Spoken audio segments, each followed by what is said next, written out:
they have officially started harvesting the seed corn at our house. So I am going to hop in with one of the guys to show you guys the whole process of harvesting seed corn. And I will remind you, I have barely any knowledge in this besides what I've learned this year of them growing it here. So you guys are learning right along with me. But here is seed corn.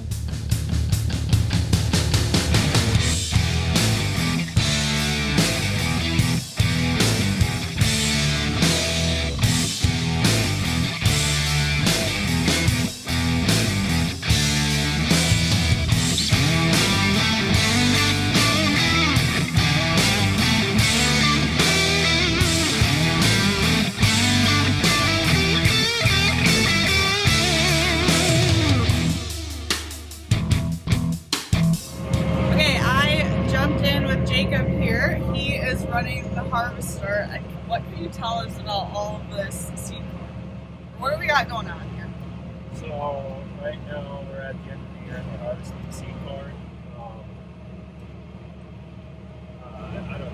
It's a long process. This is the time of year everybody looks forward to, but it's harvesting it and see everything right. We did all year. And it's the fun part. Right. And we have video, I have video from when they were planting it and some other stuff that you guys did throughout the summer. So I will insert that in this video. Okay, so I just got done riding in the seed corn planter. I have a dog who's very excited to play now, but I'm gonna try and explain it. Okay, we're gonna take it back to a freshman year in biology when we learned about Punnett squares and crossbreeding and creating new varieties. So basically what we are doing with seed corn is we're taking two varieties of corn to create one new hybrid. But it's not quite that simple because they have to detassel the corn later on once it's more mature so that like pollination happens correctly. And to be honest, a lot of that kind of went over my head tonight.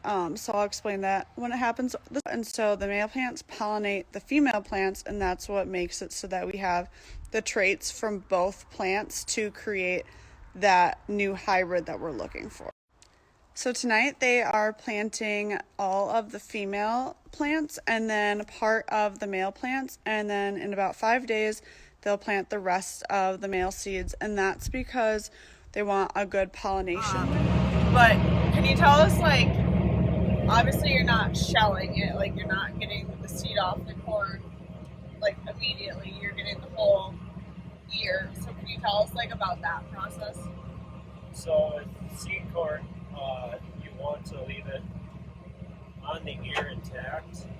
It goes to the seed plant and then they will dry it down and shell it and do everything that they need to do on their end. And our job right now is to get it off the plant and to the seed plant in one piece.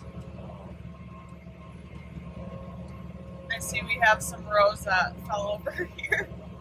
So there was some wind damage up here, and they did a really good job of getting the corn decasseled and the male corn destroyed so that we can get to this point.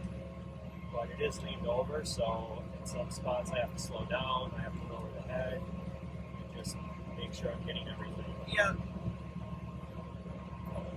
So I was talking earlier, and the seed corn, or the seeds from here, will then go back to your guys' plant. It'll get stored and dried, correct?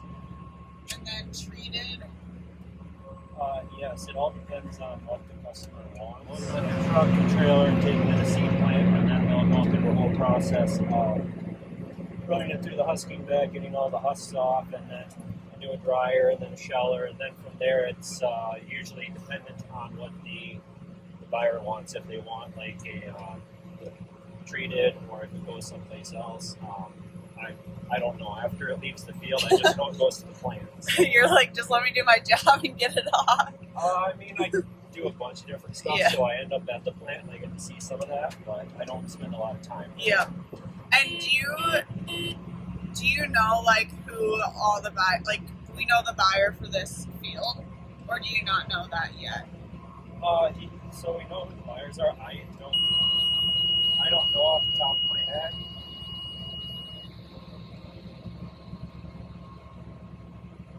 But when they're planning everything out at the beginning of the year, all that stuff is known, and when they have an idea, the buyers are going to tell you what they want for acres, and that's why stuff gets placed in certain fields, because you need this many acres. Well, this field is a good fit for that. Yeah. And then what's left, or like what we're harvesting right now, that's all the female rows, correct?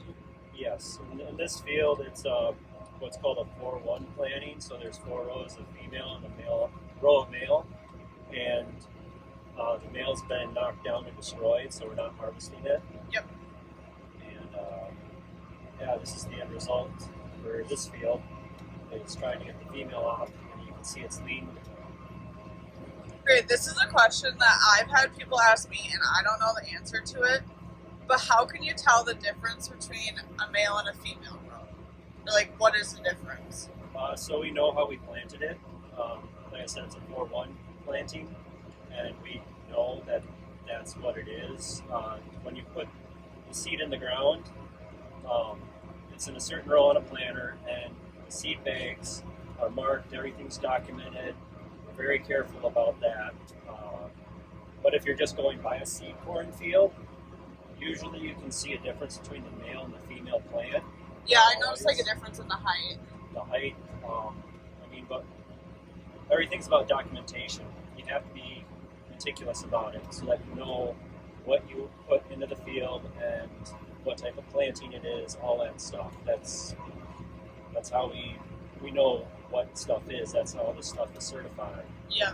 And so basically it's taking the genetics from, it's basic biology of taking the genetics from the male rows, the genetics from the female rows, Yes. combining it. So theoretically then would like the male rows would have been one variety, the female rows a different variety, and it's creating a brand new variety?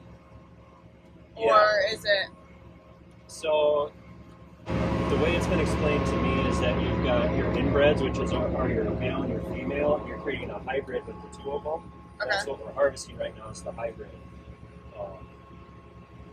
Okay, you kind of spoke about this a little bit, but what's the difference between this machine and like the combine that we use to shell corn? So this machine is just harvesting the ear. You're not shelling it. It doesn't go through a combine. It's got the whole all the works on the inside that makes it so that the... Yeah, depending on who it is, this just has a couple of belts in it. Okay. It comes in to the head, gets sent to the middle, and then up through an intake or a throat into a main conveyor, and then when it goes through those, there's a couple of metal rolls, trash rolls, that takes any stalks and leaves, and there's a couple of fans in there that kind of blow the loose stuff out. You can adjust your fan speed if stuff's light, so you're not blowing ears out, but you're just trying to get trash out of your corn, so you're not sending it to the plant, and then it goes out an elevator, and everything on this machine is a rubber belt to be gentler. Okay. Because you want to get the ears to the plant intact, because anything that stays on that cob, that ear, is what will be turned into the final product. So the goal here is full ears. You're not doing anything else. Yep. And then somebody else was telling me that essentially, like, when it goes back to the plant, there's almost like, after it dries down, there's almost a combine-like thing there that it goes through to get the seeds off the cob. Right? Yeah, it goes through a sheller, and that does the process like a combine would, but it's stationary. It's at the plant. Yep. And that's how they do that there. Gotcha. All right, that is it for seed corn harvest. I just pulled in to the grain facility to report for duty at the scale house for the rest of the day. But thank you guys all so much for watching. Don't forget to like, subscribe, all the things, and I hope you learned something right along with me. We'll see you in the next video.